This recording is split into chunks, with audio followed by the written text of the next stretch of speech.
C'est presque de l'info. C'est la revue de presque de Nicolas Canteloup. Et ils sont encore dans le studio, Fabien Amias et son invité. C'est donc Édouard Philippe, Oui. Premier ministre, qui est mon invité, non pas moi-même qui m'invite, mais bon, voilà, je suis là. Monsieur le Premier ministre, l'état d'urgence va-t-il être permanent avec tous les événements que l'on connaît ? Est-ce que c'est une permanence qui va s'installer ? Clairement non. Il ne faut pas qu'il le devienne.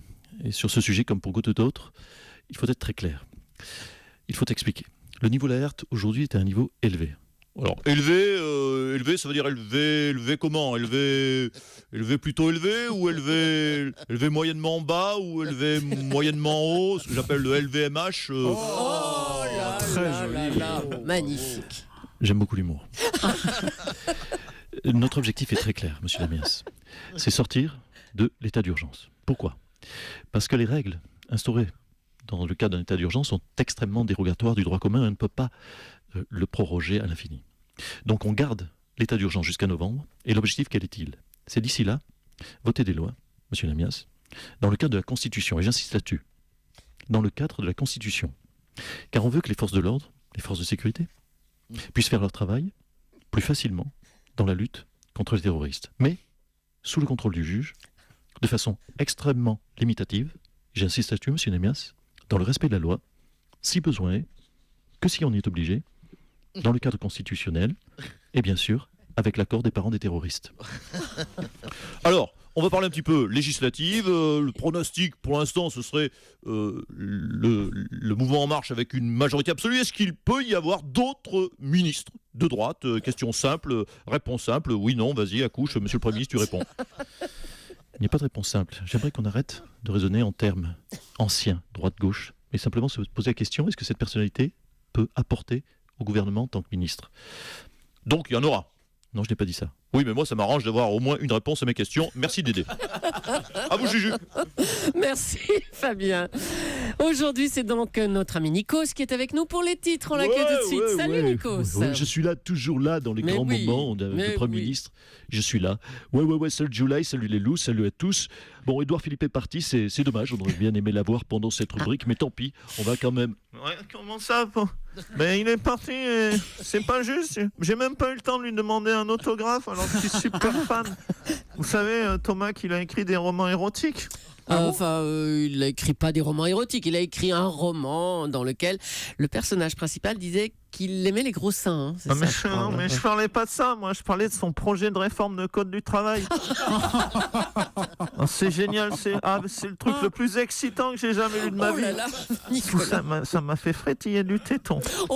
C'est bien plus excitant que votre histoire de roman à gros seins. Vous avez vraiment l'esprit mal placé, Julie. Hein. Vous êtes une chaudière, hein, ma parole. Ceci dit, je vois bien que vous me prêtiez quand même son exemplaire de son roman de nichon, là, si vous l'avez, juste pour me documenter, bien sûr. C'est ça, oui. Bonjour, c'est Dominique le romantique. Oui, moi aussi qui m'intéresse à la littérature, ça me plairait d'avoir juste la référence et l'éditeur. Bon. Ouais, calmez-vous, ça va, c'est une rubrique de titres, c'est pas un hall de gare. Il a bien fait de se barrer, Édouard Philippe, c'est du grand n'importe quoi ce matin. Allez, Bad July, on redevient un petit peu sérieux, 3 minutes, c'est parti pour les titles of the news of today. Orbit or not orbit, Thomas Pesquet, après son séjour de 6 mois dans l'espace, a grandi de 2,5 cm.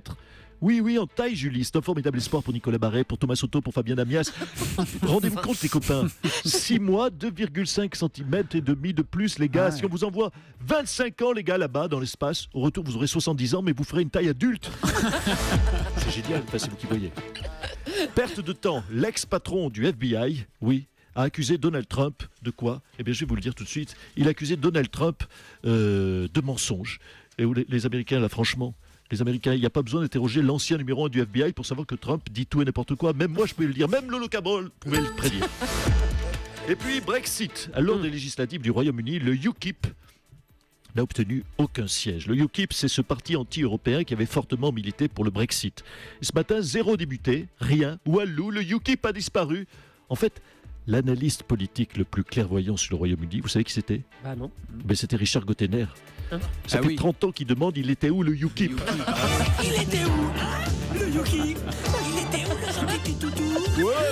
Ah, fallait y penser à ça. Merci au service des archives. Voilà, proverbe, qu'est-ce que je voulais vous dire d'autre? Voilà, perte de temps, ça on l'a déjà fait. Oui, Prix la pour les jambons, gastronomie ou le Big Bazar, je sais pas, il y avait encore quelques alors, titres. si, ouais, au Big Bazar, ouais, parce qu'après on n'a plus de temps. Le Big Bazar, le Britannique votait déjà pour les législatives. Décidément, franchement, ils ont voté pour les législatives hier. Ils font rien comme les autres, ces Anglais. Déjà, ils roulent à gauche, ils mangent des haricots blancs au petit déjeuner, mais en plus, ils votent le jeudi. Bah oui, rien comme les autres. Merci Nico, à bientôt. En marge d'un déplacement à Villeurbanne, Gérard Collomb n'a pas tari d'éloges au sujet du président. Pour lui, Emmanuel Macron a même révolutionné le monde. Voilà ce qu'il a dit. Monsieur Collomb, vous n'avez pas l'impression d'en faire un petit peu trop, là? Mais, Madame Leclerc, moi, en faire trop, mais pas du tout. Vous devriez voir le président de la République pendant le Conseil des ministres.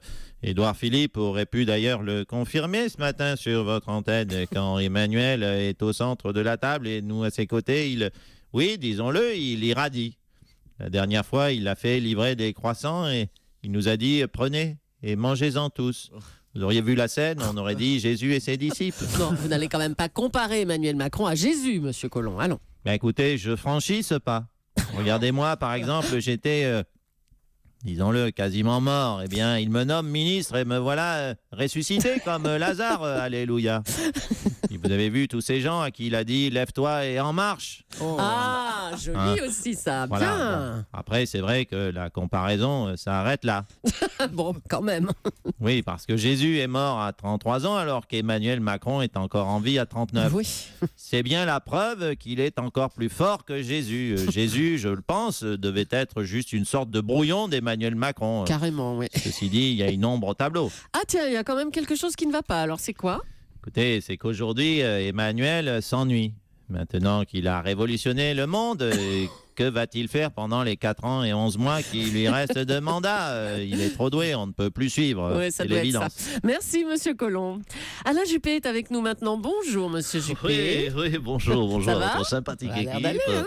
Bravo pour votre chaleureux accueil à Édouard Philippe, que j'apprécie. Vous savez que c'est mon ancien directeur de campagne. Ah bah oui. C'est à lui que je dois d'avoir fait une campagne audacieuse, transpartisane, 2.0, moderne, et qui s'est soldée par...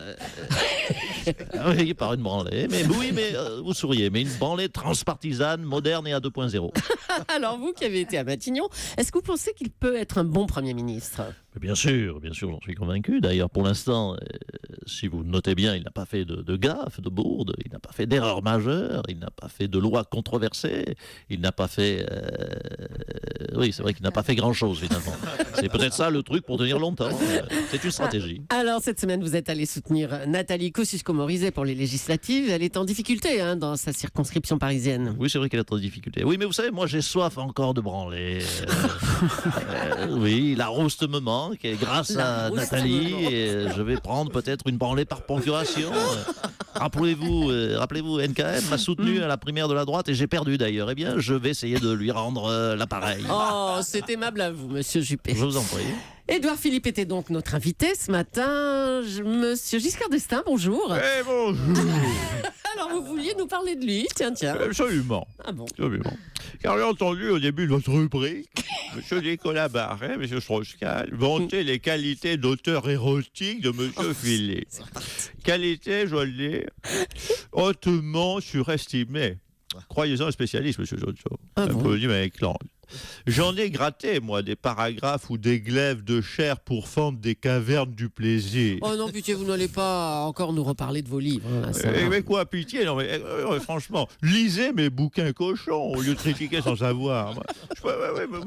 Écoutez, vous êtes passé sans savoir. Moi, je peux vous dire, j'en ai émoustillé de la secrétaire médicale qui prend son RER. Oh non. J'en ai fait palpiter de la shampouineuse avec mes histoires de princesse et de président. Je crois que j'avais ce don de savoir mêler le romanesque, l'historique et le salace avec un brio inouï. Oh, arrêtez. C'est ce qui m'a d'ailleurs valu l'Académie française. Édouard Philippe reçoit ses lettres de noblesse avec juste « J'aime les gros nichons ». Ça manque de style. Moi, j'aurais écrit... Qu'est-ce que j'aurais écrit? J'aurais écrit « La princesse fixa le président esbaudi par cette apparition provocatrice et fortement mamelue. Mamelu. Oui, mamelu. Oui, c'est une licence poétique. C'est ça le style. Oui. Vive la littérature, la vraie merde. Merci et bravo à Nicolas Canteloup et à ses auteurs. Arnaud Demange, Philippe Cavrivière et Laurent Vassillant. Retour de toute l'équipe lundi matin pour leur débrief à eux du premier tour des élections législatives, forcément.